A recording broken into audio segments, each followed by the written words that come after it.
¡Lárgate! ¿A dónde quieres que vaya? No me importa, arréglate.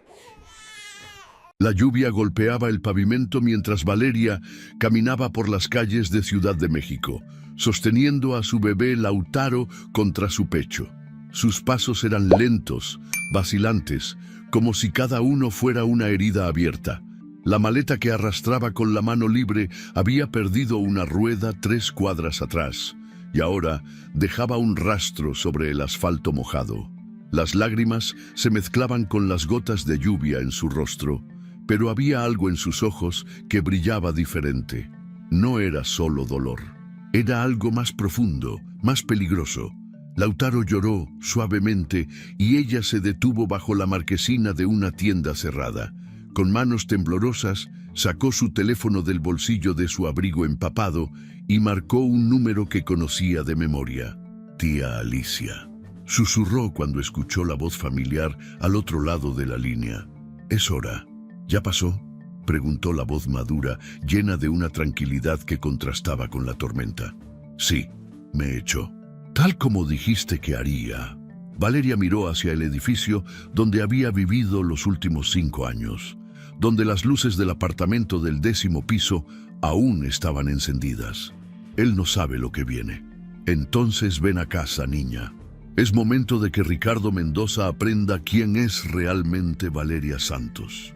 Pero para entender cómo llegaron a este momento, hay que retroceder 6 meses en el tiempo, cuando Valeria aún creía que su matrimonio podía salvarse y que Ricardo era simplemente un hombre estresado por los negocios. ¿Desde qué parte del mundo nos estás viendo? Nos encanta leer tus comentarios y saber desde dónde nos acompañas en estas historias narradas. Todo comenzó una mañana de octubre, cuando Valeria despertó en la cama king size del apartamento de Polanco que compartía con Ricardo. El espacio era elegante, minimalista, decorado en tonos grises y blancos que reflejaban la personalidad fría de su esposo. Cada mueble había sido elegido por él, cada cuadro en la pared respondía a su gusto. Valeria había aprendido hacía mucho tiempo a no opinar sobre estas decisiones. Ricardo ya no estaba en la cama. Nunca estaba cuando ella despertaba. Escuchó el sonido de la ducha en el baño principal y se levantó lentamente, sintiendo el peso del embarazo en su vientre de 8 meses. Se dirigió a la cocina, donde encontró una nota sobre la encimera de mármol negro. «Viajo a Guadalajara. Regreso el viernes. No me llames a menos que sea urgente. R». Valeria arrugó la nota entre sus dedos. Era la 3ª vez en el mes que Ricardo viajaba sin previo aviso. Antes, al menos fingía consultar con ella. Ahora ni siquiera se molestaba en mantener las apariencias. Se preparó un té de manzanilla y se sentó en el sofá blanco del living, mirando por el ventanal que daba a la ciudad. Desde el 10º piso, México se veía hermoso, pero ella se sentía como una prisionera en una torre dorada. Ricardo controlaba todo: las cuentas bancarias, las tarjetas de crédito, incluso su teléfono tenía aplicaciones de seguimiento que él había instalado por su seguridad. Durante los primeros años de matrimonio, Valeria había trabajado como diseñadora gráfica en una agencia pequeña. Le encantaba su trabajo, tenía amigas, una vida propia. Pero Ricardo comenzó a quejarse de sus horarios, de que llegaba tarde a casa, de que no le prestaba suficiente atención. Poco a poco, la convenció de renunciar. Una esposa debe estar disponible para su marido, le decía con esa sonrisa encantadora que la había conquistado cuando se conocieron en una conferencia empresarial. Además, yo gano suficiente para los dos. No necesitas trabajar. Valeria había cedido, como cedía en todo. Ricardo tenía esa habilidad para hacer que sus manipulaciones sonaran como cuidado, como amor. Era maestro en el arte de la culpa sutil, del chantaje emocional disfrazado de preocupación. El aislamiento fue gradual pero efectivo. Primero fueron las amigas. «Esa Carla es una mala influencia», le decía sobre su mejor amiga de la universidad. Solo quiere que salgas para sentirse mejor con su vida de soltera fracasada. Después fue su familia. Ricardo siempre encontraba excusas para no asistir a las reuniones familiares, y cuando Valeria insistía en ir sola, él se ponía de mal humor durante días. «Tu familia no me acepta», era su queja constante. «Se nota que piensan que no soy suficiente para ti. Es incómodo para mí». Valeria, que amaba profundamente a Ricardo y no quería que se sintiera rechazado, comenzó a espaciar las visitas, luego las llamadas. Finalmente, casi perdió el contacto con todos, excepto con su tía Alicia, quien de vez en cuando insistía en llamarla y no se dejaba desanimar por las respuestas cortas de Valeria. Alicia Santos había sido jueza de familia durante 30 años antes de jubilarse. Tenía un ojo entrenado para detectar situaciones de abuso y control, y desde el primer día que conoció a Ricardo, algo en él le generó desconfianza. Era demasiado perfecto, demasiado encantador, demasiado posesivo con Valeria. Esa mañana de octubre, mientras Valeria bebía su té y sentía las patadas de Lautaro en su vientre, su teléfono sonó. Era Alicia. «Hola, tía», respondió Valeria, bajando automáticamente la voz, como había aprendido a hacer cuando hablaba con cualquier persona que no fuera Ricardo. «Valeria, cariño, ¿cómo estás? No sé por qué, pero tengo un presentimiento raro. ¿Todo está bien?» Valeria miró alrededor del apartamento vacío, sintiendo el peso del silencio. «Sí, todo está bien. Ricardo viajó por negocios». Otra vez había una nota de preocupación en la voz de Alicia. «Valeria, quiero que sepas que si alguna vez necesitas algo, lo que sea, puedes llamarme, day o noche. ¿Entiendes?» «Sí, tía. Gracias. Y quiero que vengas a verme pronto. Hace meses que no te veo y quiero conocer a mi sobrino nieto cuando nazca». Después de colgar, Valeria se quedó pensando en las palabras de su tía. Había algo en su tono que le había resultado familiar, pero no podía identificar qué era. Era como si Alicia supiera algo que ella no sabía, o como si esperara algo que aún no había sucedido. Los días pasaron lentamente. Ricardo regresó de Guadalajara el viernes por la noche, como había prometido, pero llegó diferente, más distante, más frío. Durante la cena, apenas le dirigió la palabra. Revisaba constantemente su teléfono y cuando Valeria trató de hacer conversación, él respondía con monosílabos. «¿Cómo estuvo el viaje?», preguntó ella mientras servía la pasta que había preparado con tanto cuidado. «Bien. ¿Cerraste el negocio que esperabas?» «Sí.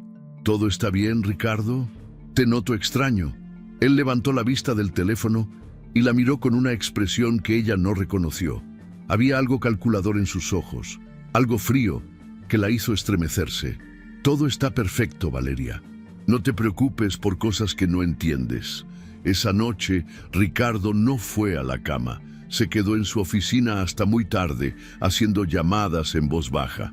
Valeria alcanzó a escuchar fragmentos de conversaciones que no tenían sentido para ella. Palabras como transferencia, documentos y timing perfecto. Durante las siguientes semanas, el comportamiento de Ricardo se volvió cada vez más errático. Llegaba tarde, salía temprano y cuando estaba en casa parecía estar en otro lugar mental. Valeria intentaba acercarse, preguntarle qué pasaba, pero él la rechazaba con creciente irritación. «Estás muy pegajosa últimamente», le dijo una mañana mientras se vestía para ir al trabajo. «Necesito espacio para concentrarme en los negocios». «Pero Ricardo, estoy embarazada. Es normal que necesite más atención, más compañía». «El embarazo no es una enfermedad, Valeria. No puedes usarlo como excusa para ser dependiente». Las palabras la golpearon como una bofetada. Ricardo nunca había sido especialmente cariñoso, pero tampoco había sido cruel. Esto era diferente. Era como si hubiera decidido que ella ya no le importaba. Una tarde, mientras Ricardo estaba en una reunión que se extendía hasta muy tarde, Valeria decidió limpiar su oficina. Era un espacio que normalmente estaba prohibido para ella, pero la curiosidad y una extraña inquietud la impulsaron a entrar. La oficina era tan impecable como el resto del apartamento. Escritorio de roble, computadora de última generación, estanterías llenas de libros de negocios que probablemente nunca había leído. Pero mientras pasaba un paño húmedo por el escritorio, notó que uno de los cajones no estaba completamente cerrado. Valeria sabía que no debía abrir cajones privados de Ricardo, pero algo la impulsó a hacerlo. Adentro encontró documentos de la empresa, contratos, facturas. Todo parecía normal hasta que vio una carpeta marcada con las iniciales MR. Lee. La abrió con manos temblorosas y su mundo se desplomó. Eran fotos. Docenas de fotos de Ricardo con una mujer morena, elegante, de unos 30 años. En las imágenes aparecían besándose, abrazándose, en restaurantes, en hoteles, en playas que Valeria no reconocía. Había recibos de hoteles, reservas de vuelos para 2 personas, facturas de joyas caras que él nunca le había regalado a ella. La mujer de las fotos era hermosa, sofisticada, exitosa. En una de las imágenes, Valeria pudo ver claramente su rostro y leyó el nombre en una tarjeta de presentación que estaba pegada con un clip. Mireya Ruiz, abogada corporativa. Valeria se sentó en la silla del escritorio, sintiendo cómo el mundo giraba a su alrededor. Las piezas comenzaron a encajar, los viajes constantes, la frialdad, las llamadas susurradas, la forma en que Ricardo la había estado alejando emocionalmente. Pero en lugar de gritar, de llorar, de confrontarlo inmediatamente, algo extraño sucedió en la mente de Valeria. Una calma fría se apoderó de ella, una claridad que no había sentido en años. Por primera vez en mucho tiempo, comenzó a pensar con lucidez, sin la niebla emocional que la manipulación de Ricardo había creado en su mente. Tomó fotos de todos los documentos con su teléfono, cada recibo, cada imagen, cada papel que pudiera ser evidencia. Luego cerró la carpeta y la colocó exactamente donde la había encontrado. Esa noche, cuando Ricardo llegó a casa, Valeria actuó con normalidad. Le sirvió la cena, le preguntó por su día, incluso le masajeó los hombros cuando él se quejó de tensión. Pero por dentro, su mente trabajaba a toda velocidad, analizando, planificando. Al día siguiente, mientras Ricardo estaba en el trabajo, Valeria hizo algo que no había hecho en años. Llamó a su tía Alicia y le pidió que se vieran en persona. Se encontraron en un café discreto en el centro de la ciudad. Alicia llegó puntual, como siempre, vestida con elegancia pero sin ostentación. Cuando vio a Valeria, su expresión se suavizó con preocupación. «Dios mío, niña, estás muy delgada para estar embarazada. ¿Estás comiendo bien?» Valeria se sintió abrazada por el cariño genuino de su tía, algo que no había sentido en mucho tiempo. «Tía, necesito contarte algo, pero antes necesito saber si puedo confiar en ti completamente». Alicia se inclinó hacia adelante, tomando las manos de Valeria entre las suyas. «Valeria, fui jueza durante 30 años. He visto cosas que no te puedes imaginar y he aprendido a mantener secretos que podrían destruir vidas. Puedes confiar en mí». Valeria le contó todo: el control, el aislamiento, los documentos que había encontrado, las fotos de Ricardo con Mireya.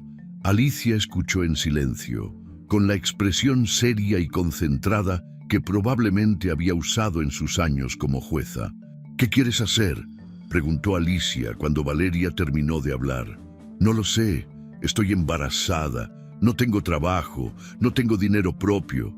Si lo confronto, si me voy, ¿qué voy a hacer? ¿Cómo voy a mantener a mi hijo?». Alicia sonrió de una manera que Valeria no había visto antes. Era una sonrisa que combinaba comprensión con algo que parecía estrategia. «Valeria, cariño, creo que subestimas quién eres y de qué eres capaz. Pero más importante, creo que Ricardo subestima completamente con quién se metió». Alicia sacó una tarjeta de presentación de su bolso. Este es Esteban Morales. Fue mi alumno cuando daba clases en la Facultad de Derecho y ahora es uno de los mejores abogados penalistas de la ciudad. También es especialista en derecho familiar y financiero. Tía, no puedo pagar un abogado. No te preocupes por eso ahora. Esteban me debe algunos favores, pero lo importante es que comiences a protegerte. Ricardo te está manipulando para mantenerte vulnerable, pero eso no significa que realmente seas vulnerable. Solo significa que él necesita que creas que lo eres. Valeria sintió algo que no había experimentado en años. Esperanza. ¿Qué debo hacer? Primero, necesitamos documentar todo lo que pueda sobre las finanzas de Ricardo, sus negocios, sus propiedades. Si él es tan controlador como dices, es probable que haya cometido errores, que haya forzado tu firma en documentos que no entendías, que haya usado tu nombre para cosas que no conoces. ¿Cómo voy a hacer eso sin que se dé cuenta? Déjemelo a mí y a Esteban. Pero necesito que me prometas algo, Valeria. Lo que vamos a hacer debe mantenerse completamente en secreto. Ricardo no puede sospechar nada hasta que estemos listas para actuar. ¿Puedes hacer eso? Valeria asintió, sintiendo cómo una nueva versión de sí misma comenzaba a despertar después de años de dormitar. Los meses siguientes fueron los más extraños de la vida de Valeria. Por fuera, seguía siendo la esposa sumisa y controlada que Ricardo esperaba. Pero por dentro, trabajaba meticulosamente con Alicia y Esteban para construir un caso que demostraría que Ricardo no era el empresario exitoso y honesto que aparentaba ser. Esteban descubrió que Ricardo había estado usando el nombre de Valeria en varios contratos y documentos legales sin su conocimiento real. Como ella había firmado todo lo que él le ponía delante sin leer, técnicamente había estado involucrada en negocios que incluían evasión fiscal y fraude inmobiliario. El problema es que tú también podrías estar en problemas legales, le explicó Esteban durante una de sus reuniones secretas. Pero tenemos evidencia de que fuiste coaccionada, manipulada. Si manejamos esto correctamente, no solo te librarás de cualquier responsabilidad, sino que Ricardo enfrentará consecuencias muy serias. Mientras tanto, Lautaro nació en diciembre. Ricardo mostró poco interés en su hijo, visitándolo en el hospital solo una vez y quejándose de que el bebé lloraba demasiado cuando estaba en casa. Los bebés son muy demandantes, le dijo a Valeria una noche mientras ella amamantaba a Lautaro. Espero que esto no afecte nuestras rutinas. Valeria lo miró por encima de la cabeza de su hijo y por primera vez en años no sintió amor por Ricardo, sintió pena. Pena por un hombre tan vacío emocionalmente que ni siquiera podía conectar con su propio hijo.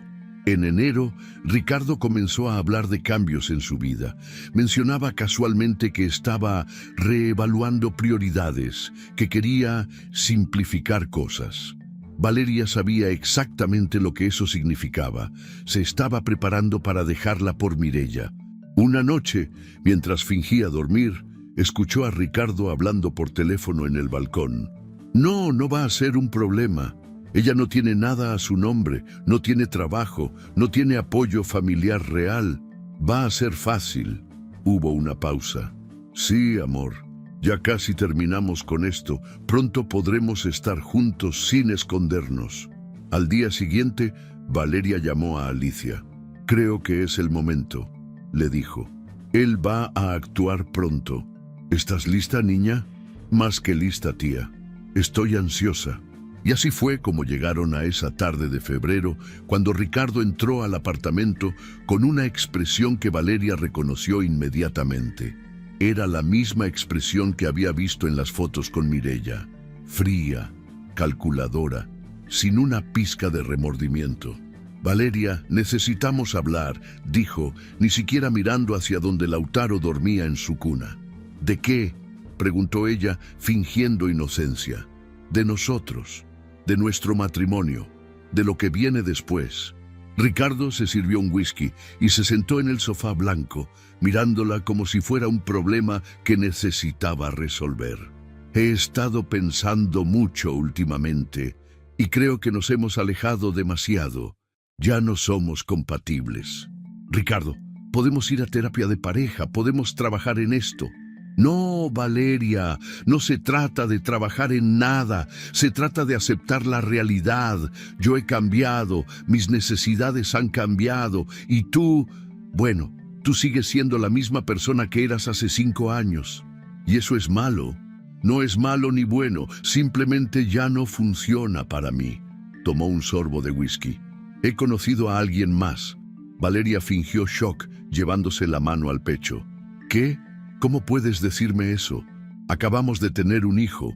El hijo no tiene nada que ver con esto. Seguiré siendo su padre, obviamente, pero ya no puedo seguir fingiendo que nuestro matrimonio funciona. Ricardo, por favor, podemos intentarlo. Te amo.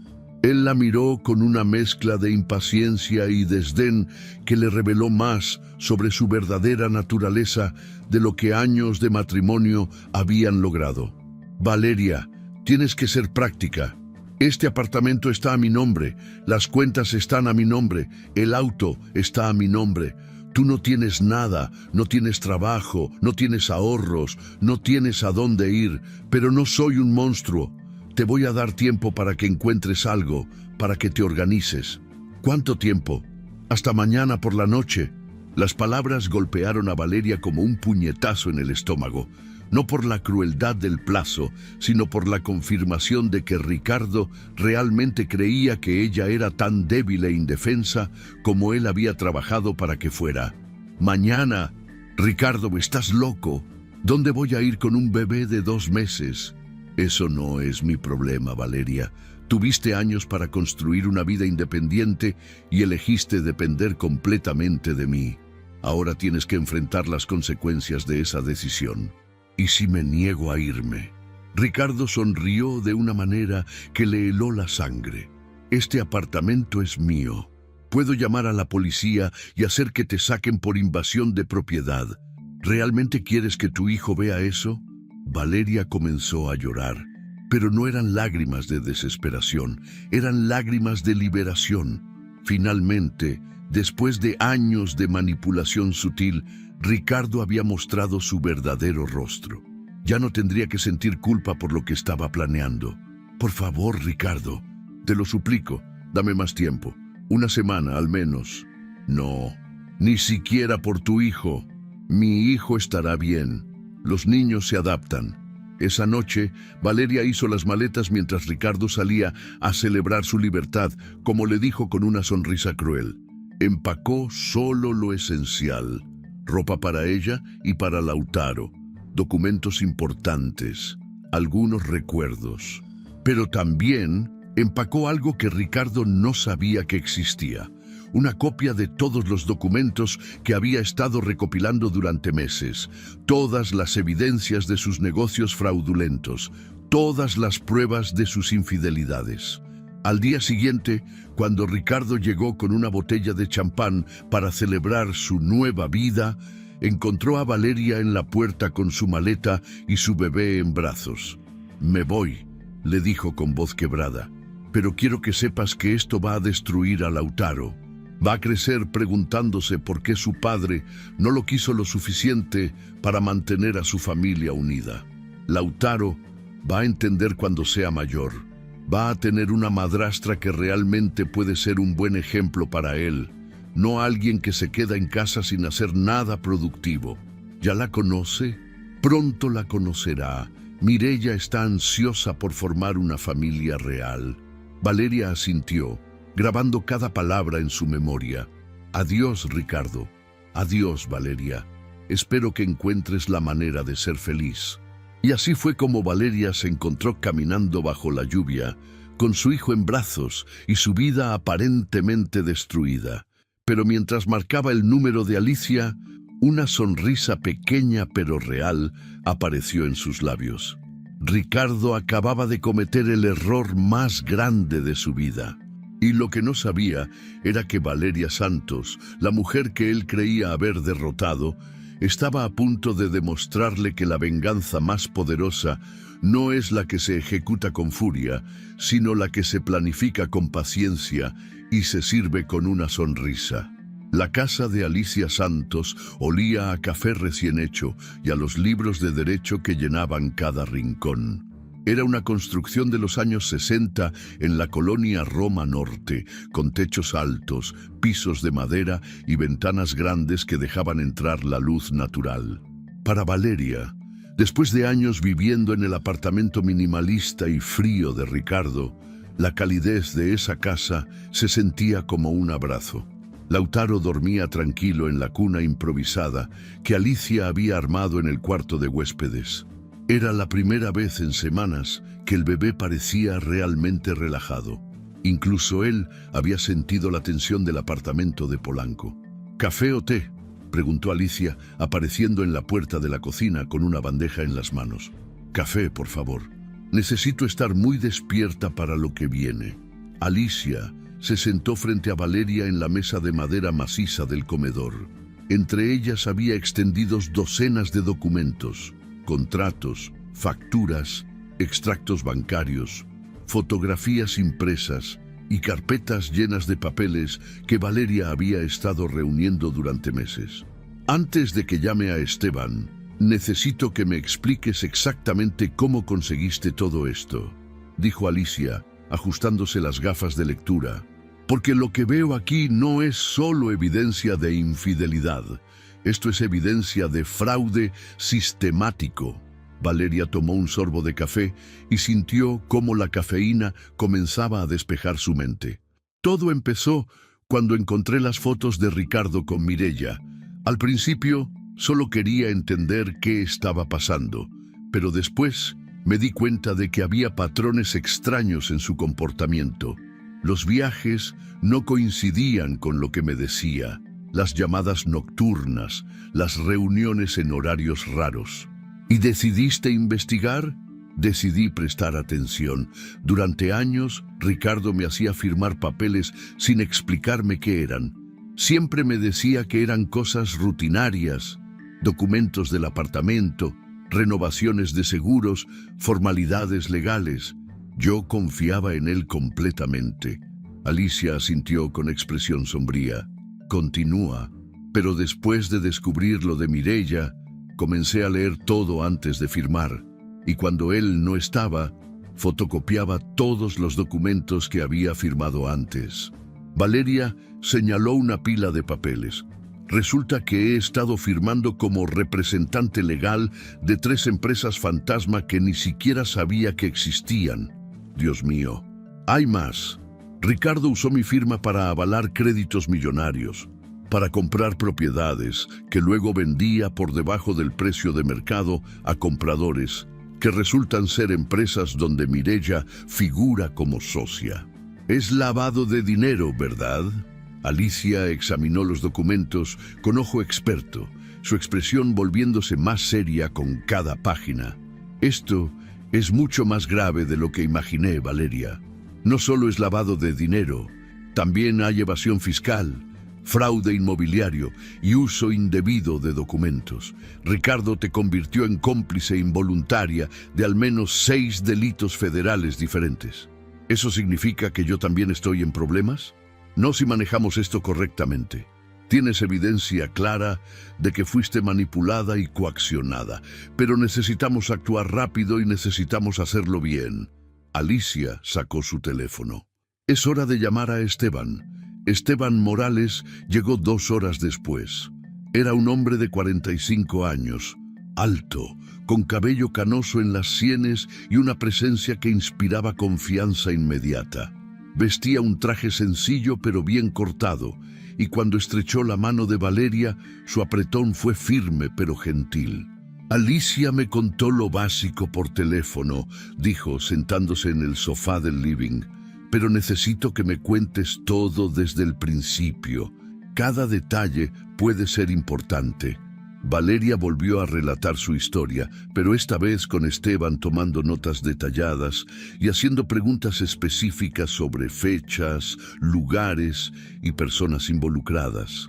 ¿Ricardo alguna vez te amenazó directamente si no firmabas algo?, preguntó Esteban. no exactamente amenazas directas. Pero tenía formas de hacerme sentir culpable o estúpida si cuestionaba algo. Me decía cosas como que yo no entendía de negocios, que era mejor que confiara en él, que preocuparme por esos detalles solo me causaría estrés innecesario. ¿Y las empresas fantasma? ¿Alguna vez te explicó por qué necesitaba que aparecieras como representante legal? Me dijo que era por beneficios fiscales, que las parejas casadas podían distribuir mejor las responsabilidades legales de los negocios. Sonaba razonable. Esteban intercambió una mirada con Alicia. Valeria, lo que Ricardo hizo es un patrón clásico de manipulación financiera y legal. Usó tu confianza y tu desconocimiento para involucrarte en actividades ilegales sin que te dieras cuenta. Pero eso también significa que tenemos una posición muy fuerte para construir un caso contra él. ¿Qué tipo de caso? Bueno, podemos proceder de varias maneras. Podemos ir por la ruta del divorcio con demanda por fraude conyugal, lo que te daría derecho a una parte significativa de sus bienes legítimos. O podemos ir por la ruta penal, denunciándolo por los delitos financieros y cooperando con las autoridades fiscales. O podemos hacer ambas cosas. Pero necesito que entiendas algo, Valeria. Si vamos por la ruta penal, esto va a ser público. Habrá investigaciones, medios de comunicación. Probablemente Ricardo tratará de defenderse atacándote a ti. ¿Estás preparada para eso? Valeria miró hacia el cuarto donde dormía Lautaro y después hacia las fotos de Ricardo con Mireia que estaban sobre la mesa. Esteban, durante 5 años, Ricardo me hizo creer que yo era débil, que era dependiente, que no podía sobrevivir sin él. Me aisló de mi familia, de mis amigos, de cualquier cosa que me diera independencia o confianza. Pero durante estos últimos meses, mientras reunía toda esta evidencia, me di cuenta de algo. ¿De qué? De que soy mucho más fuerte de lo que él necesitaba que creyera, y de que él es mucho más vulnerable de lo que yo pensaba. Valeria enderezó los hombros. Quiero ir por ambas rutas. Quiero que pague legalmente por lo que hizo y quiero que todo el mundo sepa qué tipo de hombre es realmente. Alicia sonrió con orgullo. Esa es mi sobrina. Los días siguientes fueron un torbellino de actividad.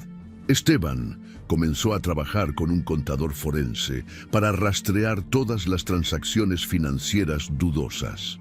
Alicia usó sus contactos en el sistema judicial para acelerar ciertos procesos. Y Valeria, por primera vez en años, se sintió útil, activa, con un propósito. Pero había algo más que quería hacer, algo que Esteban y Alicia no sabían. Una noche, después de acostar a Lautaro, y mientras Alicia revisaba expedientes en su estudio, Valeria abrió su laptop y creó una cuenta de correo electrónico nueva. Después creó un blog en una plataforma gratuita y le puso un nombre simple: La Madre Expulsada. Su primera publicación fue breve pero poderosa. Hola, no sé si alguien va a leer esto, pero necesito contarlo. Hace 3 días, mi esposo me echó de nuestra casa con nuestro bebé de 2 meses en brazos. Me dijo que ya no me amaba, que había encontrado a alguien mejor y que tenía 24 horas para desaparecer de su vida. No tengo trabajo, no tengo dinero, no tengo auto. Durante 5 años, él se aseguró de que no tuviera nada propio, nada que me diera independencia. Me hizo creer que eso era amor, que eso era protección. No sé por qué escribo esto. Tal vez porque necesito que alguien sepa que existimos, las mujeres que vivimos en jaulas doradas hasta que nuestros carceleros se aburren de nosotras. Si estás leyendo esto y te reconoces en mi historia, quiero que sepas que no estás sola. Y quiero que sepas que tal vez somos más fuertes de lo que nos han hecho creer. Firmado, una madre que está aprendiendo a volar. Valeria publicó la entrada a las 2 de la mañana y cerró la laptop sin esperar respuesta. No esperaba que nadie la leyera realmente. Se equivocó. Al día siguiente, cuando revisó el blog, había 17 comentarios. Mujeres contando historias similares, otras ofreciendo apoyo, algunas pidiendo consejos.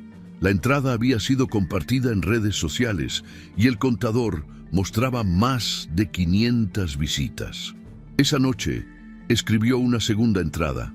No pensé que alguien fuera a leer lo que escribí ayer. Ver sus comentarios me hizo llorar, pero también me hizo sentir menos sola. Hoy quiero hablarles del gaslighting. Es una palabra que no conocía hasta hace poco. Es cuando alguien te manipula para que dudes de tu propia realidad, de tu propia memoria, de tu propia cordura. Mi esposo era experto en esto. Cuando yo le preguntaba por qué llegaba tarde, él me decía que yo era demasiado controladora. Cuando le pedía que pasáramos más tiempo juntos, me decía que yo era muy dependiente.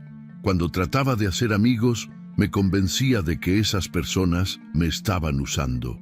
Poco a poco dejé de confiar en mi propio juicio, dejé de tomar decisiones, dejé de tener opiniones, me convertí en una sombra de la persona que había sido. Pero ahora, mientras escribo esto con mi bebé durmiendo a mi lado, en una casa que no es mía, pero donde me siento más en casa de lo que me sentí en años, me doy cuenta de algo. Él no me quitó mi fuerza, solo me convenció de esconderla. A todas las que están leyendo esto, su fuerza sigue ahí, solo está esperando que la encuentren. La segunda entrada recibió cientos de comentarios y miles de visitas. Valeria comenzó a recibir mensajes privados de mujeres contando sus propias historias, pidiendo consejos, ofreciendo apoyo mutuo. Pero fue la tercera entrada la que cambió todo.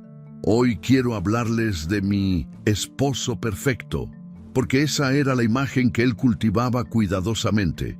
El empresario exitoso, carismático, generoso.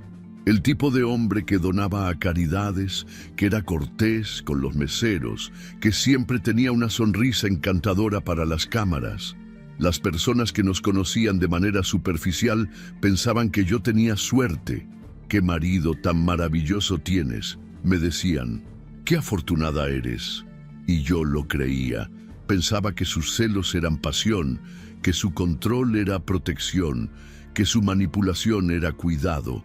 Pero detrás de puertas cerradas, este esposo perfecto me había convertido en una prisionera. Me aisló de mi familia, de mis amigos, de cualquier cosa que me diera identidad propia. Me hizo firmar documentos que no entendía, me involucró en negocios turbios sin mi conocimiento, usó mi nombre para actividades que ahora sé que eran ilegales.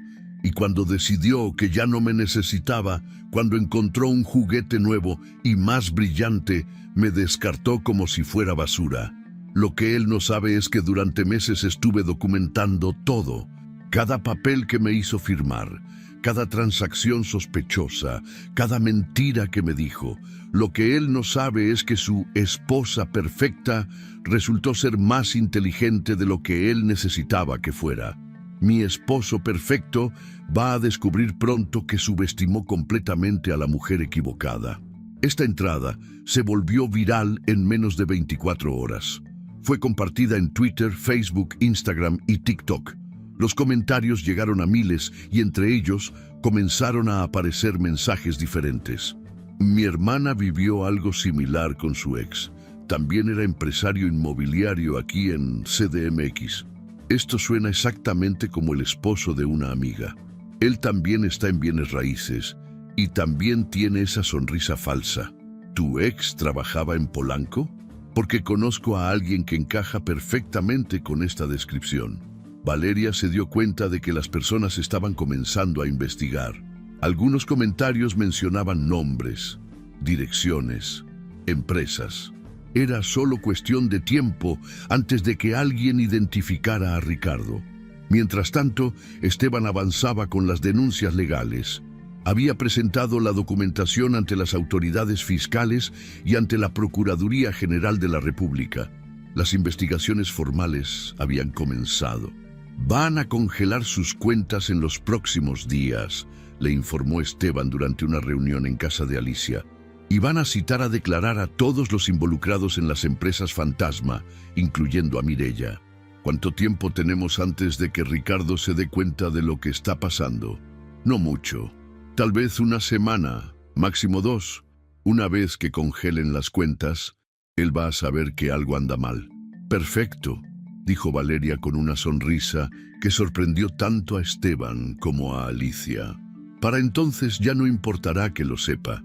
Esa noche, Valeria escribió lo que sería su entrada más explosiva. Mañana, mi historia va a dejar de ser anónima. Durante semanas, he estado contándoles sobre mi esposo perfecto sin revelar su identidad. Pero ha llegado el momento de que ustedes conozcan exactamente quién es el hombre que me hizo firmar documentos para empresas fantasma, que lavó dinero usando mi nombre y que me echó a la calle con mi bebé cuando ya no le fui útil. Su nombre es Ricardo Mendoza. Es dueño de Mendoza Propiedades. Tiene oficinas en Polanco y durante años ha estado estafando a inversionistas mientras mantenía la imagen de empresario respetable. Su nueva novia se llama Mireya Ruiz. Es abogada corporativa y ha estado ayudándolo a estructurar sus fraudes desde hace más de un año. Mañana las autoridades van a actuar. Van a congelar sus cuentas, van a investigar sus negocios, van a descubrir todo lo que yo descubrí durante meses de investigación silenciosa. Ricardo pensó que me había derrotado. Pensó que era tan débil e inútil que nunca podría hacerle daño. Pensó que podía usar mi nombre, mi confianza y mi amor para construir su imperio de mentiras y después descartarme cuando encontrara algo mejor. Se equivocó. A todas las mujeres que han estado siguiendo mi historia, esto es lo que pasa cuando dejamos de ser víctimas y nos convertimos en guerreras. Esto es lo que pasa cuando usamos nuestra supuesta debilidad como arma. Mi nombre real es Valeria Santos y Ricardo Mendoza va a descubrir que la mujer que creía haber derrotado apenas está comenzando a luchar. Valeria programó la entrada para publicarse automáticamente al día siguiente a las 8 de la mañana. Después cerró la laptop y fue a revisar a Lautaro que dormía tranquilo en su cuna. «Mañana va a ser un día muy interesante, mi amor», le susurró a su hijo. «Tu mamá va a demostrarle al mundo que nadie debe subestimar a una mujer que protege a su familia». Al día siguiente, el blog de la madre expulsada colapsó por la cantidad de tráfico. La entrada había sido compartida más de 10.000 veces en las primeras 2 horas. Los hashtags Ricardo Mendoza y PAC Madre Expulsada se volvieron tendencia en Twitter México. Pero lo más importante sucedió a las 10 de la mañana, cuando Esteban recibió una llamada de la Procuraduría. «Ya están ejecutando las órdenes», le dijo a Valeria por teléfono. «Están congelando todas las cuentas de Ricardo y de las empresas fantasma. También tienen una orden de cateo para sus oficinas. ¿Y él lo sabe? Si no lo sabía a las 8 de la mañana, definitivamente lo sabe ahora. Su asistente acaba de llamarme histérica preguntando qué está pasando». Valeria sonrió, imaginándose la escena. Ricardo llegando a su oficina para encontrarse con agentes federales, con sus cuentas congeladas, con su nombre trending en redes sociales junto a acusaciones de fraude. Pero la venganza de Valeria apenas estaba comenzando. Tenía una última sorpresa preparada, algo que ni siquiera Alicia o Esteban sabían. Durante semanas había estado documentando no solo los fraudes de Ricardo, sino también sus rutinas, sus horarios, sus lugares favoritos. Sabía exactamente dónde iba a estar esa tarde, en el restaurante Pujol, celebrando el cierre de un negocio importante con inversionistas potenciales. Lo que Ricardo no sabía era que Valeria había enviado copias de toda la evidencia a esos mismos inversionistas esa mañana, junto con enlaces al blog viral y una nota simple. «Pensé que debían saber con quién están haciendo negocios». A las 2 de la tarde, Valeria recibió un mensaje de texto de un número desconocido. «Esto no va a terminar así, Valeria. Vas a pagar por esto». Valeria reenvió el mensaje inmediatamente a Esteban y después respondió: «Ya estoy pagando, Ricardo. Estoy pagando por todos los años que perdí creyendo en ti. Pero a diferencia de ti, yo estoy pagando con dignidad. No recibió respuesta. Esa noche, mientras Lautaro dormía y Alicia trabajaba en su estudio, Valeria escribió su última entrada en el blog. Hoy fue el día en que mi esposo perfecto descubrió que la mujer que había subestimado durante 5 años era en realidad su peor pesadilla. Pero esto no se trata de venganza. Se trata de justicia. Se trata de proteger a mi hijo, de un hombre que demostró ser capaz de cualquier cosa por dinero y poder. Se trata de asegurarme de que otras mujeres no caigan en las mismas trampas en las que yo caí. Durante años, Ricardo me hizo creer que yo era débil. Resulta que la debilidad era suya, la debilidad de un hombre tan inseguro que necesitaba controlar completamente a su esposa para sentirse poderoso. Mañana empiezo una nueva vida. No sé exactamente cómo va a ser, pero sé que será mía. Completamente mía. A todas las que han estado leyendo, compartiendo y apoyando, gracias por recordarme que no estaba sola. Gracias por ayudarme a encontrar mi voz. Gracias por demostrarme que cuando las mujeres se apoyan entre sí, somos imparables. Esta es mi última entrada como la madre expulsada. Pero no es mi último mensaje. Voy a seguir luchando, seguir creciendo, seguir siendo ejemplo de que es posible escapar, es posible reconstruirse, es posible ganar. El juego apenas está comenzando. Esa noche, Valeria durmió más tranquila de lo que había dormido en años. En su teléfono tenía 257 mensajes de apoyo, ofertas de trabajo, invitaciones para hablar en eventos y propuestas de colaboración de organizaciones de derechos de las mujeres. Pero el mensaje que más la emocionó era simple. «Mamá, estamos orgullosos de ti. Tu familia te está esperando». Era de su hermana mayor, a quien no había visto en 2 años por las manipulaciones de Ricardo. Valeria sonrió en la oscuridad. Ricardo había perdido mucho más que dinero y reputación ese día. Había perdido la guerra antes de darse cuenta de que estaba luchando. Y lo mejor de todo era que Valeria apenas estaba empezando a mostrarle de qué era realmente capaz. Ricardo Mendoza despertó esa mañana como lo había hecho durante los últimos 5 años, sintiéndose dueño del mundo. El apartamento de Polanco, ahora libre de la presencia de Valeria y su bebé, le parecía más espacioso, más elegante, más suyo. Se sirvió un espresso en su máquina italiana de $5,000 y revisó su agenda del día mientras admiraba la vista de la ciudad desde el ventanal del living. Tenía una reunión importante a las 10 con un grupo de inversionistas alemanes interesados en su nuevo proyecto de condominios de lujo en Playa del Carmen. Después, almorzaría con Mireia en el restaurante japonés que acababan de abrir en Santa Fe. Por la tarde, revisaría los contratos finales para la venta de los terrenos en Tulum que había estado negociando durante meses. Era exactamente la vida que había visualizado cuando decidió deshacerse de Valeria. Sin ataduras, sin responsabilidades domésticas innecesarias, sin una esposa que lo cuestionara o demandara atención emocional que él no tenía tiempo de dar. Su teléfono vibró con un mensaje de Mireia. «Buenos días, amor. ¿Listo para conquistar el mundo hoy?» Ricardo sonrió mientras respondía. «Siempre. Te veo al mediodía». Se duchó en el baño principal, eligió su traje gris italiano favorito y su corbata de seda azul. Mientras se arreglaba frente al espejo, practicó su sonrisa más encantadora, la misma que había perfeccionado durante años para cerrar negocios y manipular personas. No tenía idea de que en ese mismo momento, agentes de la Procuraduría General de la República estaban revisando documentos con su nombre, preparando órdenes de cateo y coordinando operativos que cambiarían su vida para siempre. Ricardo llegó a su oficina en Torre Corporativa Santa Fe a las 8:30. El edificio de cristal y acero era un símbolo de su éxito, y su oficina en el piso 25 tenía una vista panorámica que siempre impresionaba a los clientes. Su asistente, Carmen, ya estaba en su escritorio con el café matutino y la agenda del día perfectamente organizada. Buenos días, señor Mendoza. Los documentos para la reunión de las 10 ya están listos.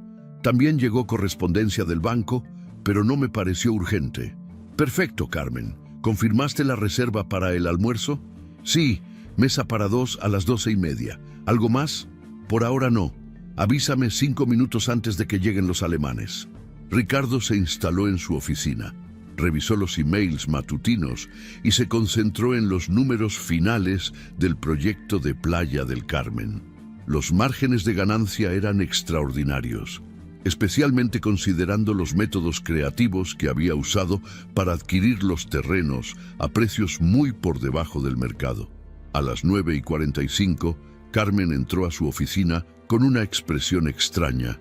Señor Mendoza, hay unas personas que quieren verlo. Dicen que son de la Procuraduría. Ricardo levantó la vista de su computadora, ligeramente irritado. ¡La Procuraduría! ¿De qué? No tengo ninguna cita con funcionarios gubernamentales. No lo sé, señor, pero insisten en que es urgente. Ricardo suspiró. Probablemente era algún trámite burocrático relacionado con los permisos de construcción. El gobierno mexicano era una pesadilla de papeles y funcionarios que siempre querían su mordida. Que pasen, pero diles que solo tengo 10 minutos. Los alemanes llegan pronto. 2 hombres y una mujer entraron a su oficina. Vestían trajes sobrios y llevaban portafolios de cuero negro. Su actitud era profesional pero fría, nada parecido a los funcionarios menores que ocasionalmente visitaban su oficina para agilizar trámites. Señor Ricardo Mendoza, dijo la mujer, una pelirroja de 40 años con expresión seria. Soy la licenciada Patricia Herrera, de la Unidad de Inteligencia Financiera. Estos son los agentes Ramírez y Salinas. Necesitamos hablar con usted sobre irregularidades en sus empresas. Ricardo sintió una pequeña punzada de inquietud, pero mantuvo su compostura. Por supuesto, aunque debo decirles que tengo una reunión muy importante en unos minutos. ¿Esto no puede esperar? Me temo que no, señor Mendoza. La licenciada Herrera abrió su portafolio y sacó un documento oficial. Tenemos una orden judicial para congelar todas las cuentas bancarias asociadas a usted y a las empresas inmobiliarias Santos, Desarrollos del Sureste y Proyectos Costeros. Las palabras golpearon a Ricardo como un puñetazo en el estómago. Esas eran las 3 empresas fantasma que había creado usando la información de Valeria. Debe haber un error, dijo, tratando de mantener la calma. Esas empresas están completamente en regla. Tengo todos los documentos. Señor Mendoza, interrumpió el agente Ramírez, un hombre robusto con bigote. También tenemos órdenes de cateo para esta oficina y para su domicilio. Está usted bajo investigación por evasión fiscal, lavado de dinero y uso fraudulento de documentos. El mundo de Ricardo comenzó a girar. Las palabras no tenían sentido. Todo estaba perfectamente planeado, perfectamente ejecutado. Había sido cuidadoso, había usado intermediarios, había mantenido todo separado y limpio. Esto es ridículo. ¿Quién los envía? ¿Quién está detrás de esto? La licenciada Herrera le mostró otro documento. La denuncia fue presentada por su esposa, Valeria Santos de Mendoza, con evidencia documentada de que usted la coaccionó para firmar documentos constitutivos de empresas ilegales sin su conocimiento. ¡Valeria!, Ricardo prácticamente gritó. Esa mujer no sabe nada de negocios, ni siquiera entiende lo que firmaba. Es imposible que, según la evidencia que ella proporcionó, entendía perfectamente lo que estaba firmando y también documentó meticulosamente todas las irregularidades durante varios meses. Ricardo se desplomó en su silla. La imagen de Valeria llorando mientras salía del apartamento con su maleta se difuminó en su mente, reemplazada por una nueva imagen. Valeria planificando, investigando, recopilando evidencia mientras él creía tenerla completamente controlada. Señor Mendoza, continuó la licenciada Herrera, también necesitamos que nos acompañe para una declaración formal, y debo informarle que su socia, la licenciada Mireya Ruiz, ya está siendo interrogada en nuestras oficinas. ¿Mireya? ¿Qué tiene que ver Mireya con esto? Ella aparece como beneficiaria final en varias de las transacciones que estamos investigando. También hay evidencia de que participó activamente en la estructuración de las empresas fantasma. En ese momento, Carmen irrumpió en la oficina, visiblemente alterada. Señor Mendoza, los inversionistas alemanes llegaron, pero hay periodistas abajo. Están preguntando por usted, y el banco llamó. Dicen que todas sus cuentas están bloqueadas y que no pueden procesar ninguna transacción. Ricardo sintió como el suelo desaparecía bajo sus pies. Los inversionistas alemanes, que representaban millones de dólares, estaban esperando mientras reporteros husmeaban un escándalo. Sus cuentas estaban congeladas. Mireya estaba siendo interrogada. ¿Periodistas?, preguntó con voz ronca. Sí, señor. Dicen que hay algo en internet sobre usted. Algo sobre estafa y sobre expulsar a su esposa. Ricardo sacó su teléfono con manos temblorosas y buscó su nombre en Google. Lo que vio lo dejó paralizado. Miles de resultados mostrando su foto junto a titulares como empresario inmobiliario acusado de fraude. La venganza viral de una madre expulsada y Ricardo Mendoza del éxito al escándalo en 24 horas. Encontró el blog de La Madre Expulsada y leyó la última entrada donde Valeria revelaba su identidad completa y proporcionaba detalles específicos sobre sus negocios fraudulentos. El post tenía más de 50,000 shares y miles de comentarios de personas pidiendo justicia. En Twitter, los hashtags Rita Ricardo Mendoza y Ipata Madre Expulsada eran tendencia. Había capturas de pantalla de documentos, fotos de él con Mireya, incluso videos de usuarios denunciando prácticas similares de su empresa. Esto no puede estar pasando, murmuró, leyendo comentario tras comentario de personas que conocían a víctimas de sus estafas. Señor Mendoza, dijo la licenciada Herrera con tono firme, necesitamos que venga con nosotros ahora. ¿Estoy arrestado? Está usted citado para declarar, pero si no coopera voluntariamente, sí tendríamos que proceder con una detención formal. Ricardo miró alrededor de su oficina donde había construido su imperio de mentiras. Los diplomas en las paredes, los premios empresariales, las fotos con políticos y celebridades, todo parecía falso de repente, como un decorado de película. ¿Puedo hacer una llamada? Una llamada breve. Ricardo marcó el número de Mireya, pero fue directo al buzón de voz. Después llamó a su abogado corporativo, pero la secretaria le informó que el licenciado estaba en reunión indefinida. Finalmente marcó el número de su hermano Alejandro, que vivía en Monterrey y era lo más cercano a familia que le quedaba. Alex, soy yo. Necesito que me hagas un favor muy grande. Ricardo, ¿qué demonios está pasando? Estoy viendo tu nombre en las noticias. ¿Es cierto que estafaste a tu propia esposa? Es complicado. Necesito que me prestes dinero para un abogado penalista. Es urgente. Hermano, yo no tengo ese tipo de dinero. Además, según lo que estoy leyendo aquí, tú tienes millones. ¿Cómo es que necesitas que te preste dinero? Mis cuentas están congeladas. Alex, por favor, eres mi hermano. Ricardo, durante años me pediste que no me metiera en tus negocios, que no hiciera preguntas sobre cómo habías hecho tanto dinero tan rápido. Ahora entiendo por qué. No puedo ayudarte. La línea se cortó. Ricardo pasó las siguientes 6 horas en las oficinas de la Procuraduría, respondiendo preguntas para las que no tenía buenas respuestas. Los investigadores tenían documentos que él había creído que estaban seguros, transacciones que pensaba que eran imposibles de rastrear, comunicaciones que creía que habían sido eliminadas.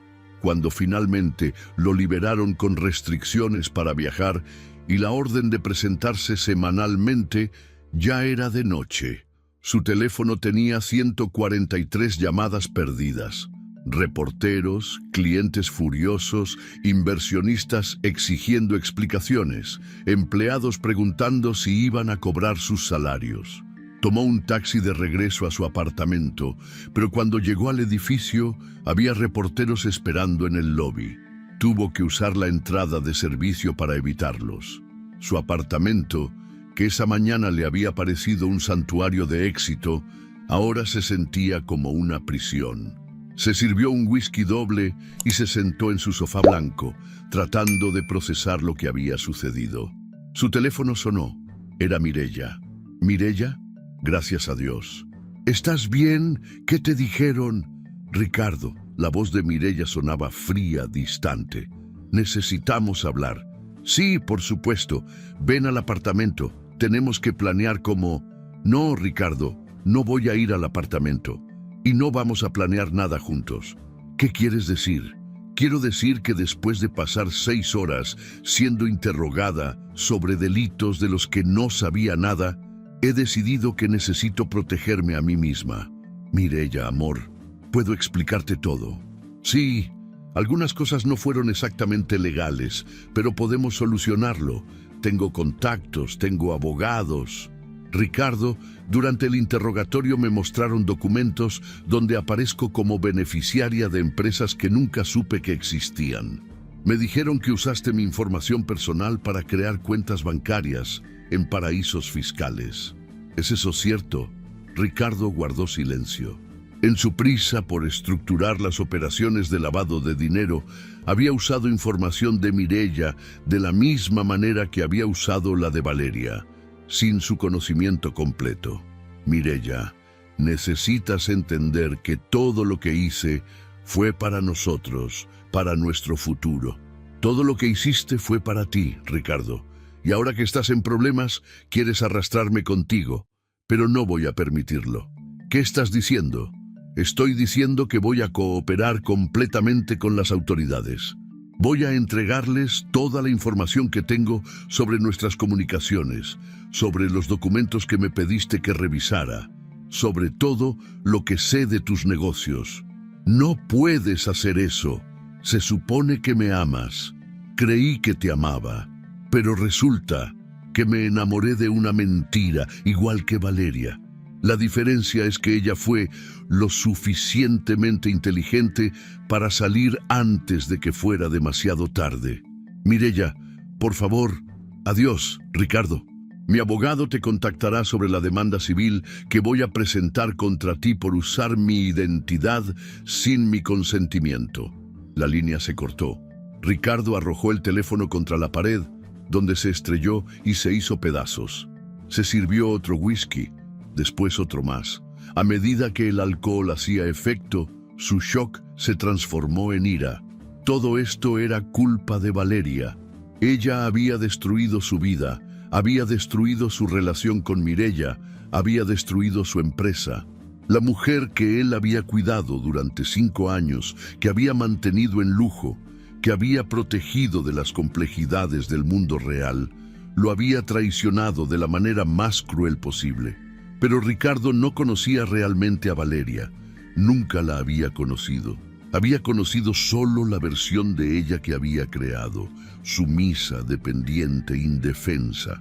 La Valeria real, la que había investigado meticulosamente durante meses, la que había construido un caso legal perfecto mientras fingía ser una víctima desvalida, esa Valeria era una extraña para él.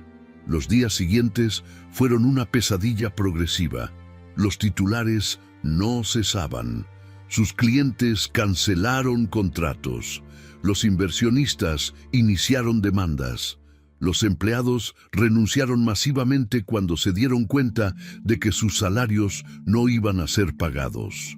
Ricardo intentó manejar la crisis, pero cada decisión que tomaba empeoraba las cosas. Contrató a un publicista para mejorar su imagen, pero las declaraciones que prepararon sonaron huecas y defensivas. Intentó dar entrevistas para explicar su versión de los hechos, pero los periodistas tenían documentos que desmentían cada una de sus afirmaciones. 2 semanas después del primer cateo, Ricardo recibió la notificación de que su empresa estaba oficialmente en bancarrota. Los acreedores habían embargado todos sus bienes, incluyendo el apartamento de Polanco. Estaba sentado en el lobby de un hotel barato en la colonia Doctores, con una maleta que contenía lo poco que había logrado rescatar antes del embargo, cuando tomó la decisión de buscar a Valeria. Necesitaba encontrarla, necesitaba hablar con ella, necesitaba hacer que entendiera el daño que había causado. Tal vez podrían llegar a un acuerdo. Tal vez ella podría retirar las denuncias a cambio de una parte de lo que quedaba de su dinero. Pero Valeria había desaparecido completamente. Su familia no respondía a sus llamadas. Sus antiguos amigos, los pocos que logró localizar, le colgaron el teléfono. Incluso las autoridades le dijeron que ella estaba en un lugar seguro y que no podían darle información sobre su paradero. Después de una semana de búsqueda infructuosa, Ricardo recordó el nombre del abogado que había aparecido mencionado en algunos artículos: Esteban Morales. Si alguien sabía dónde estaba Valeria, era él. El despacho de Esteban Morales estaba en un edificio elegante en Polanco, irónicamente a solo 3 cuadras del apartamento que Ricardo acababa de perder. La recepcionista le informó que el licenciado no tenía citas disponibles, pero Ricardo insistió tanto que finalmente accedió a preguntarle si podía recibirlo. Esteban apareció en la recepción 10 minutos después. Era más alto de lo que Ricardo había imaginado, y su presencia transmitía una autoridad tranquila que inmediatamente lo puso nervioso. «Señor Mendoza, no esperaba verlo aquí. Licenciado Morales, necesito hablar con usted. Necesito hablar con Valeria». «¿Para qué?» «Para aclarar las cosas, para llegar a un acuerdo, para solucionar esto de manera civilizada». Esteban lo estudió durante un momento largo. Después asintió. «Acompáñeme a mi oficina». La oficina de Esteban era sobria pero impresionante, con estanterías llenas de libros de derecho y diplomas de universidades prestigiosas. Esteban se sentó detrás de su escritorio y señaló una silla frente a él. «Hable. Licenciado, yo sé que las cosas se salieron de control. Sé que cometí errores. Pero Valeria está exagerando la situación. Ella sabía que estaba firmando. Ella sabía que las empresas existían. Solo que no entendía los detalles técnicos». «Continúe. Lo que quiero decir es que podemos llegar a un arreglo. Yo estoy dispuesto a compensarla generosamente. Podemos dividir lo que queda de los bienes de manera equitativa y ella puede retirar las denuncias penales». Esteban se reclinó en su silla juntando las manos. «Señor Mendoza, ¿realmente cree que esto se trata de dinero? Se trata de justicia, de equidad. Valeria está siendo vengativa porque terminé nuestro matrimonio. Pero el divorcio es algo normal. Las personas se separan todo el tiempo. ¿Terminar el matrimonio?» Esteban abrió una carpeta en su escritorio. «Señor Mendoza, según tengo entendido, usted no terminó un matrimonio.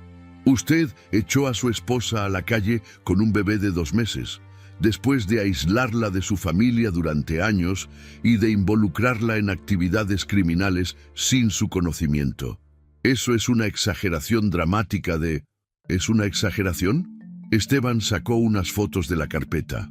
«Es una exageración que usted le haya dicho a su esposa que tenía 24 horas para desaparecer de su vida. Es una exageración que usted celebrara con champán mientras ella caminaba por la calle con su hijo en brazos». Ricardo reconoció las fotos.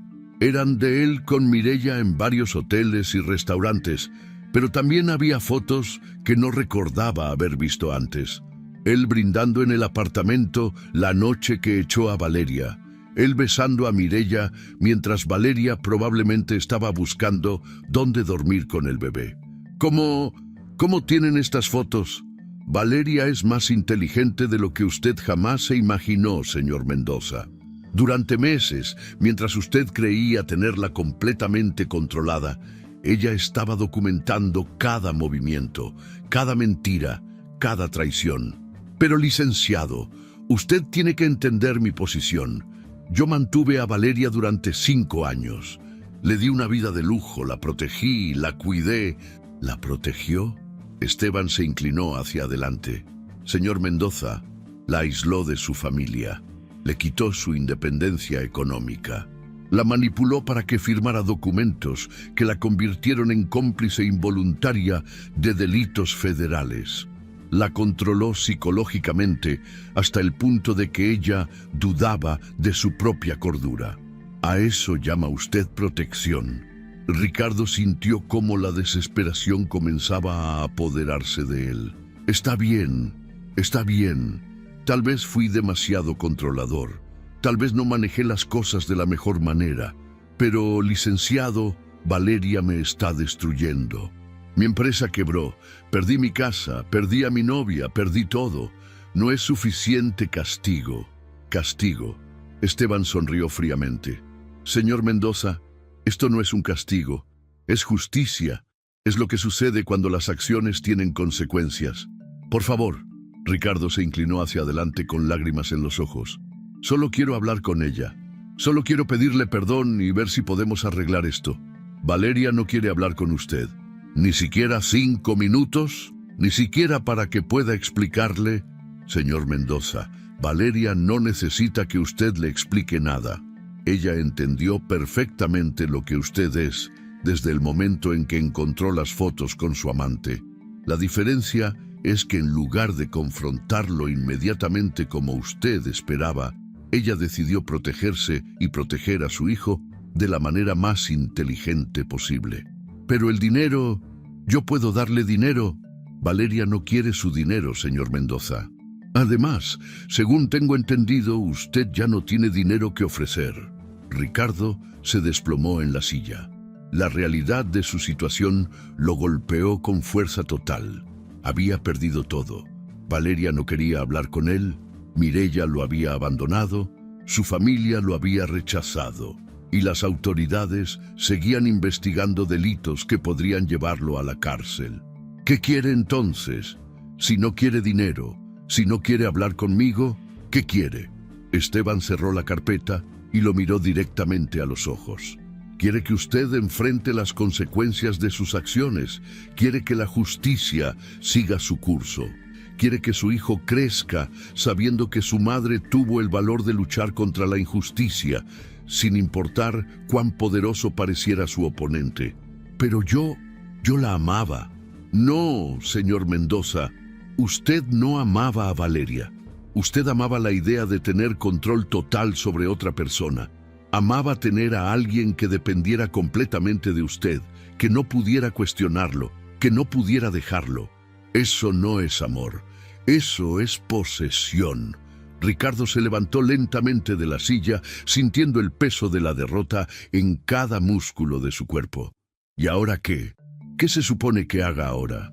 Ahora, señor Mendoza, aprende a vivir con las consecuencias de haber subestimado a la mujer equivocada.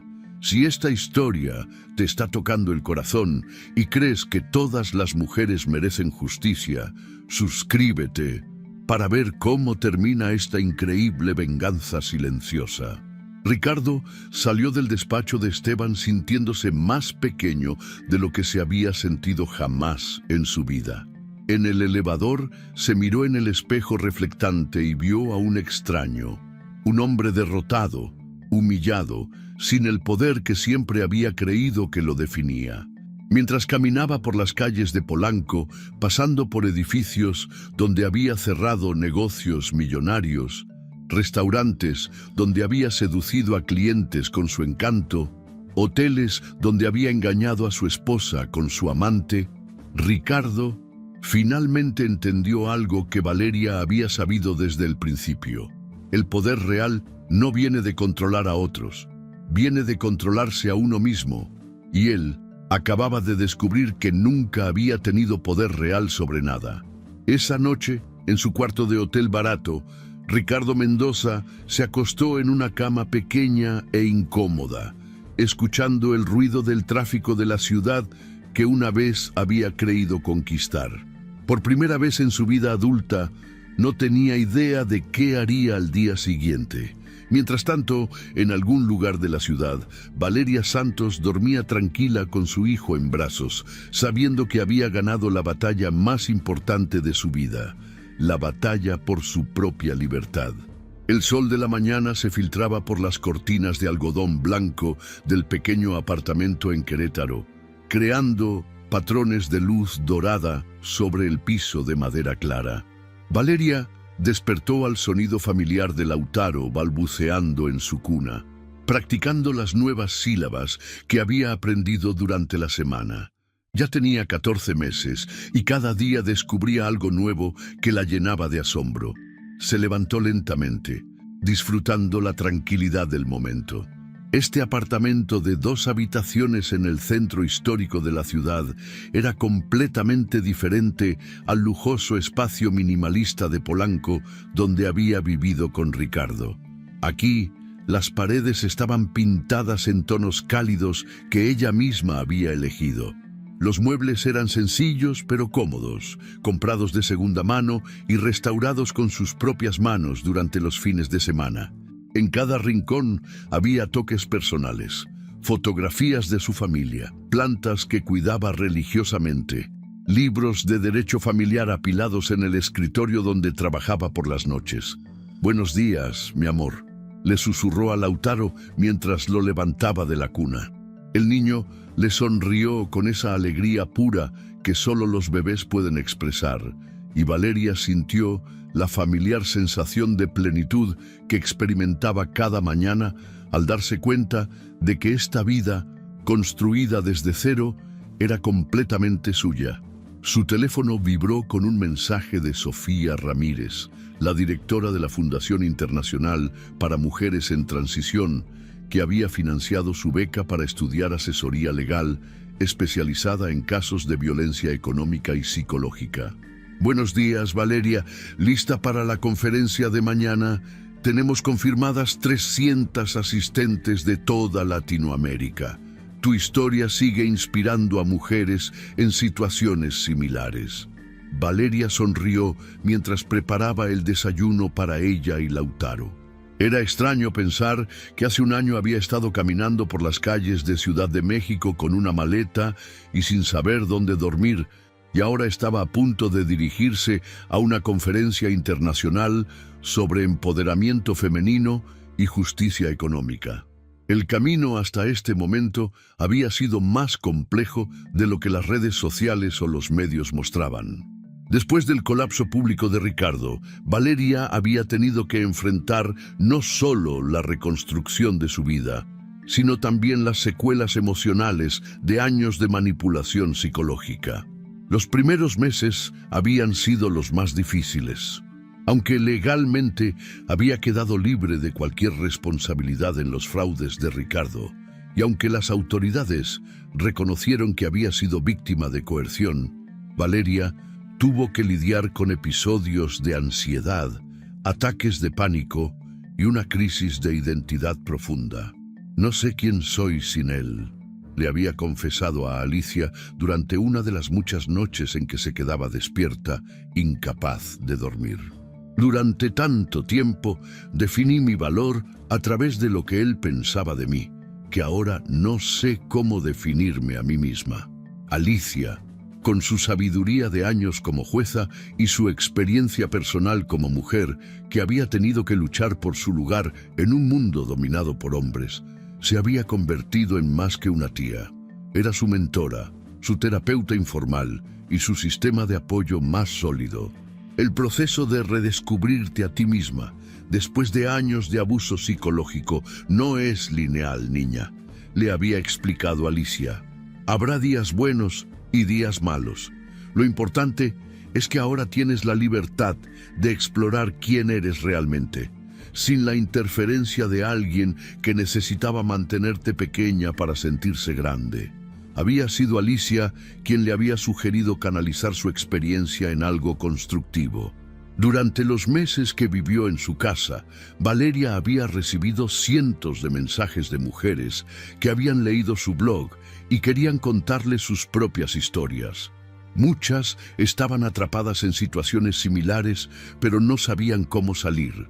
Otras habían logrado escapar, pero luchaban con la reconstrucción de sus vidas.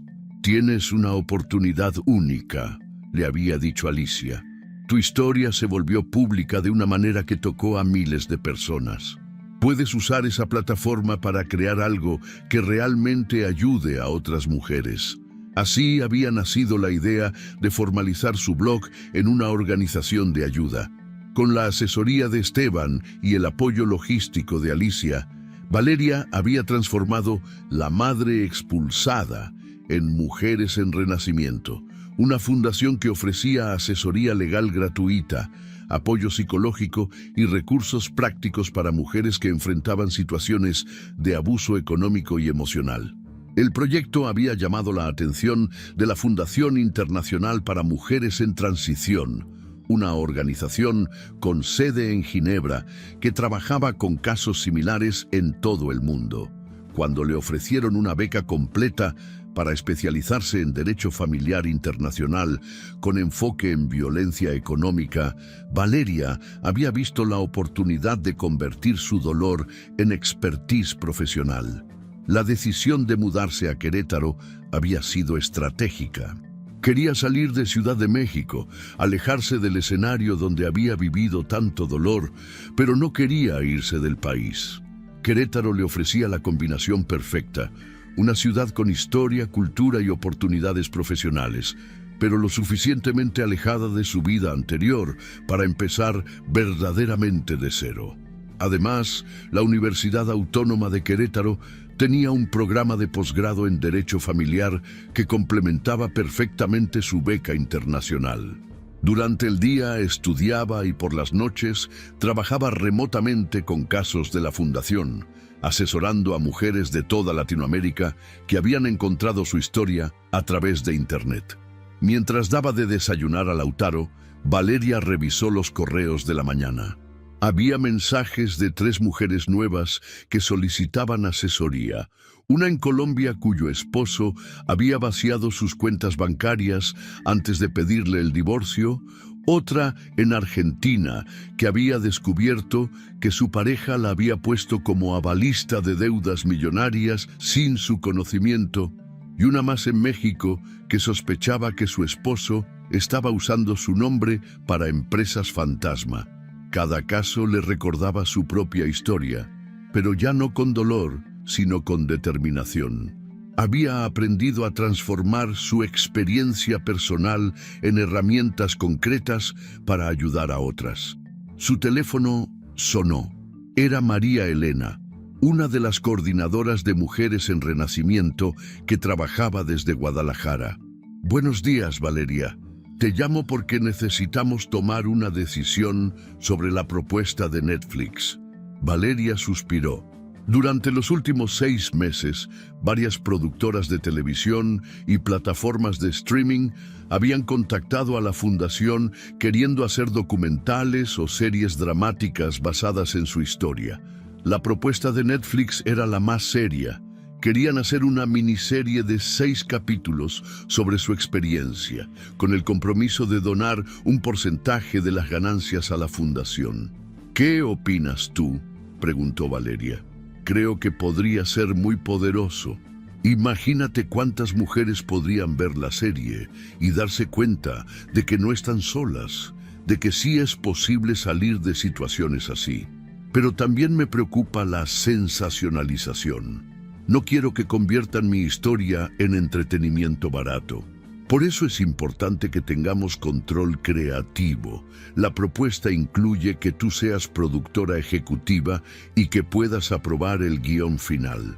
Valeria miró a Lautaro, que jugaba con sus cubos de colores en el suelo de la sala. Había construido una nueva vida enfocándose en ayudar a otras mujeres, no en ser famosa o aprovechar mediáticamente su historia. Déjame pensarlo un poco más. Si decidimos hacerlo, tiene que ser porque realmente va a ayudar a más mujeres, no porque nos convenga económicamente. Después de colgar, Valeria se preparó para ir a la universidad. Los viernes tenía seminario de violencia económica y género, con la doctora Carmen Villanueva, una de las expertas más reconocidas en el tema a nivel internacional. Era una clase que particularmente disfrutaba porque combinaba teoría legal con casos prácticos. Mientras caminaba por el campus universitario con Lautaro en su carriola, Valeria reflexionó sobre lo diferente que se sentía su vida ahora. Ya no vivía con la constante ansiedad de tener que complacer a alguien más, de caminar en puntillas para evitar conflictos, de dudar constantemente de sus propias percepciones. Durante el seminario, la doctora Villanueva presentó un caso que le resultó familiar. Una mujer de clase media alta, cuyo esposo había usado su información personal para crear empresas fantasma, involucrarla en lavado de dinero y después abandonarla cuando ya no le era útil. ¿Alguien puede identificar los patrones de manipulación en este caso?, preguntó la doctora. Valeria levantó la mano. Primero, el aislamiento progresivo de su red de apoyo familiar y social. Segundo, la creación de dependencia económica, eliminando su capacidad de generar ingresos propios. Tercero, el uso de gaslighting para hacerla dudar de su propia capacidad de juicio. Cuarto, la instrumentalización legal, haciéndola firmar documentos sin explicación completa. Y quinto, el descarte súbito cuando ella ya había cumplido su función en el esquema fraudulento. Excelente análisis, Valeria. ¿Y cómo procedería usted si fuera la abogada de esta mujer? Primero, documentaría exhaustivamente la coerción y manipulación para establecer que ella fue víctima, no cómplice. Segundo, presentaría denuncias tanto civiles como penales para protegerla legalmente y buscar justicia.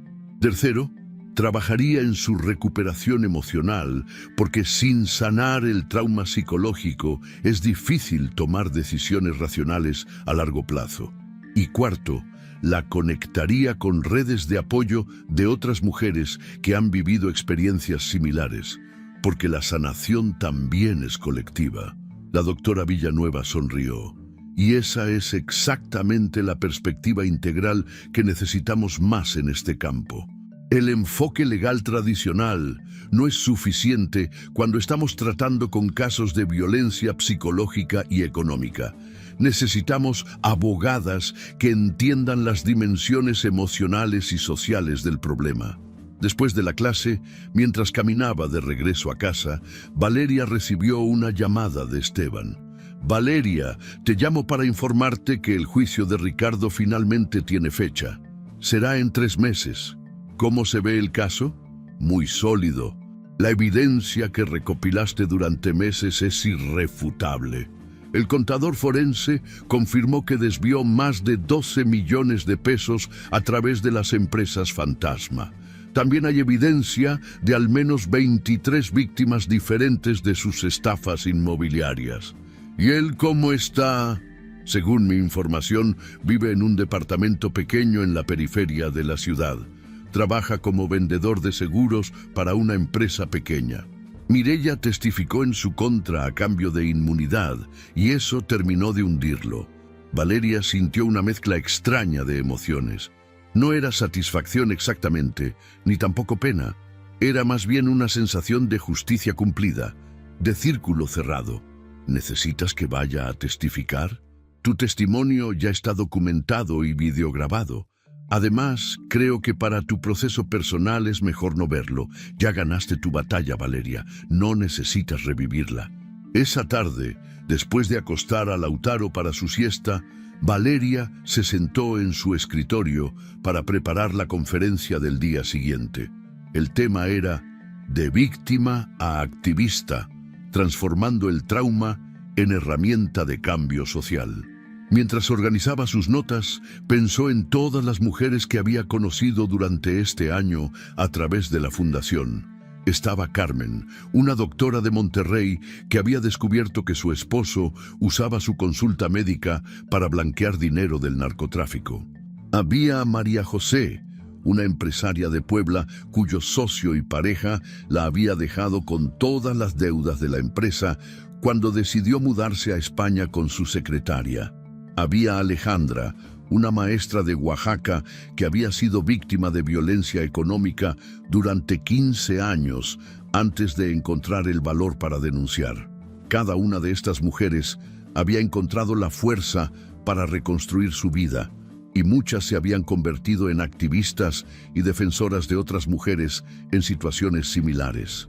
La fundación ya tenía oficinas en 5 ciudades mexicanas y colaboraciones con organizaciones en Colombia, Argentina y Chile. El timbre del apartamento interrumpió sus pensamientos. Era la señora Rosa, su vecina de 70 años, que se había convertido en una especie de abuela adoptiva para Lautaro. «Hola, mija, te traje galletas que hice esta mañana y quería preguntarte si necesitas que cuide al niño mañana mientras das tu conferencia». «Ay, señora Rosa, es usted muy amable, pero ya contraté a una niñera para mañana. ¿Sabes qué? Ayer vi en las noticias algo sobre tu exesposo. Decían que va a ir a juicio pronto».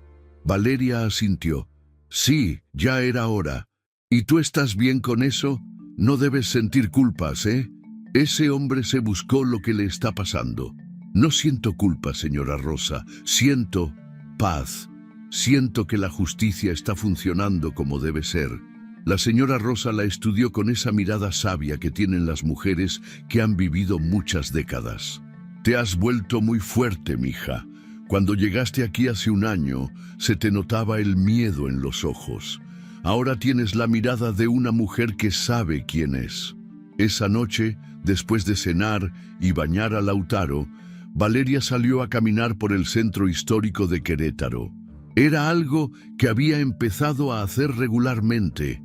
Caminar sola por las calles coloniales, disfrutando la libertad de moverse sin tener que dar explicaciones, sin tener que consultar horarios con nadie, sin tener que justificar sus decisiones. Se detuvo frente a la fuente de Neptuno y se sentó en una de las bancas del jardín. Sacó su teléfono y abrió el chat grupal de Mujeres en Renacimiento, donde las beneficiarias de la fundación compartían actualizaciones sobre sus vidas y se daban apoyo mutuo. Carmen había escrito: «Hoy cumple 6 meses mi divorcio. Abro mi nueva consulta la próxima semana». María José había compartido: «Mi nueva empresa ya tiene 5 empleadas. Todas son mujeres que han pasado por situaciones similares a la nuestra». Alejandra había publicado una foto de ella graduándose de un diplomado en Derechos Humanos. «Nunca es tarde para estudiar lo que realmente te apasiona». Valeria sonrió leyendo los mensajes. Cada una de estas mujeres representaba una victoria colectiva, una prueba de que era posible reconstruirse después de la destrucción. Al día siguiente, la conferencia se llevó a cabo en el Centro de Congresos de Querétaro. Valeria había estado en eventos similares antes, pero este era especial porque era la primera vez que hablaba como especialista certificada en Derecho Familiar Internacional, no solo como una víctima que había sobrevivido. Cuando subió al podio y vio las 300 caras expectantes en el auditorio, sintió una calma profunda. Ya no era la mujer que había caminado por las calles con una maleta y un bebé, sin saber qué hacer. Era Valeria Santos, abogada especializada en violencia económica, fundadora de una organización internacional, experta reconocida en su campo. «Buenos días», comenzó. «Mi nombre es Valeria Santos y hace exactamente 1 año y 2 meses mi esposo me echó de casa con mi bebé de 2 meses en brazos después de 5 años de manipulación psicológica y económica». Hizo una pausa, observando cómo el auditorio guardaba un silencio absoluto. Hoy estoy aquí no para contarles una historia de víctimas, sino para hablarles de transformación, para explicarles cómo el dolor más profundo puede convertirse en el propósito más claro, para demostrarles que cuando las mujeres nos unimos para sanar juntas, no solo nos salvamos a nosotras mismas, salvamos a nuestras hijas, a nuestras comunidades, a las generaciones futuras. Durante la siguiente hora, Valeria habló sobre los patrones de violencia económica, sobre las herramientas legales disponibles para combatirla, sobre la importancia del apoyo psicológico en el proceso de recuperación y sobre cómo crear redes de apoyo sostenibles. Pero la parte más poderosa de su presentación fue cuando habló sobre el perdón. Muchas personas me preguntan si he perdonado a mi ex esposo. La respuesta es compleja. No he perdonado sus acciones, porque fueron deliberadas y causaron daño real, pero sí he perdonado la versión de mí misma que permitió que esas acciones continuaran durante tanto tiempo. Me he perdonado por haber sido ingenua, por haber confiado ciegamente, por no haber visto las señales rojas que estaban ahí desde el principio. Y ese perdón hacia mí misma me liberó de la culpa, me liberó de la vergüenza, me liberó de la necesidad de vivir en el pasado. Me permitió enfocar toda mi energía en construir el futuro que quiero para mí y para mi hijo. Al final de la conferencia, durante la sesión de preguntas y respuestas, una mujer joven levantó la mano. Señora Santos, mi pregunta es personal. ¿Usted cree que podrá volver a confiar en una pareja romántica después de lo que vivió? Valeria sonrió. Esa es una pregunta que me hago frecuentemente. Y la respuesta honesta es que no lo sé. Lo que sí sé es que ahora tengo las herramientas para reconocer señales de alarma que antes no veía. Tengo la autoestima y la independencia que no tenía antes. Tengo una vida plena y completa que no depende de nadie más. Si en el futuro llega a mi vida alguien que quiera sumar a esa plenitud sin tratar de controlarla o disminuirla, podría estar abierta a esa posibilidad. Pero ya no busco una pareja para completarme o para rescatarme. Si vuelvo a amar, será desde la abundancia, no desde la carencia. Después de la conferencia, mientras Valeria empacaba sus materiales, se le acercó una mujer de unos 35 años con lágrimas en los ojos. Señora Santos, disculpe que la moleste. Mi nombre es Patricia. Hace 6 meses logré salir de una relación donde mi pareja me tenía completamente aislada y controlada económicamente. Vi su historia en internet y eso me dio el valor para buscar ayuda. Valeria le sonrió cálidamente. ¿Y cómo está ahora, Patricia? Estoy reconstruyendo mi vida paso a paso. Conseguí trabajo. Estoy rentando un apartamento pequeño. Empecé terapia psicológica. Algunos días son muy difíciles, pero otros días siento que puedo con todo. Esos días difíciles van a ser menos frecuentes con el tiempo, le aseguró Valeria. Y los días en que siente que puede con todo van a ser más comunes. Confíe en el proceso. Quería agradecerle porque gracias a su ejemplo me di cuenta de que mi situación no era normal, de que no era mi culpa y de que sí era posible salir. Valeria la abrazó. Patricia, usted no escapó de su situación, usted comenzó de nuevo. Y esa es la diferencia más importante del mundo. Esa tarde, Valeria decidió llevar a Lautaro al parque de la corregidora.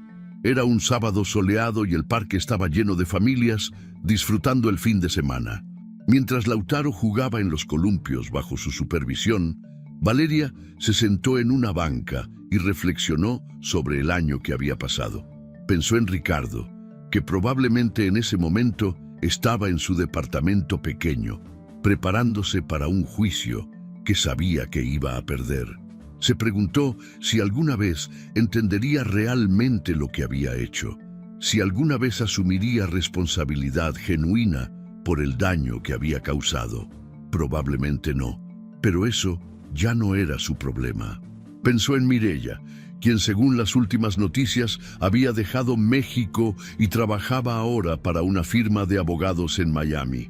Había salido de la situación con inmunidad legal, pero con su reputación profesional permanentemente dañada. Valeria no sentía alegría por eso, pero tampoco pena. Simplemente era otra consecuencia natural de las decisiones que cada persona había tomado. Pensó en Alicia, que seguía siendo su mentora y había decidido salir de su jubilación para convertirse en la presidenta honoraria de Mujeres en Renacimiento. Su casa en la Roma Norte se había convertido en un refugio temporal para mujeres que necesitaban un lugar seguro mientras reconstruían sus vidas. Pensó en Esteban, que había expandido su práctica legal para especializarse en casos de violencia económica y trabajaba pro bono con la fundación.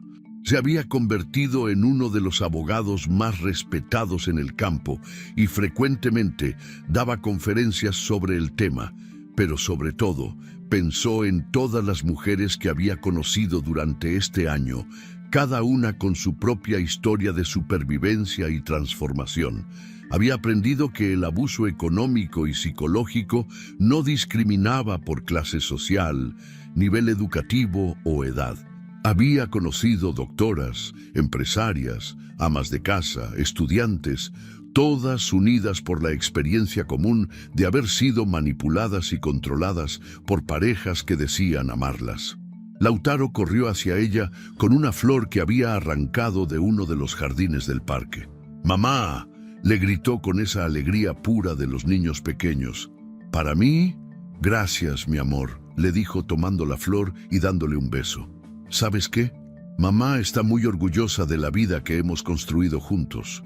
Lautaro no entendía las palabras, pero entendía el amor, la tranquilidad, la seguridad que ahora definían su vida cotidiana.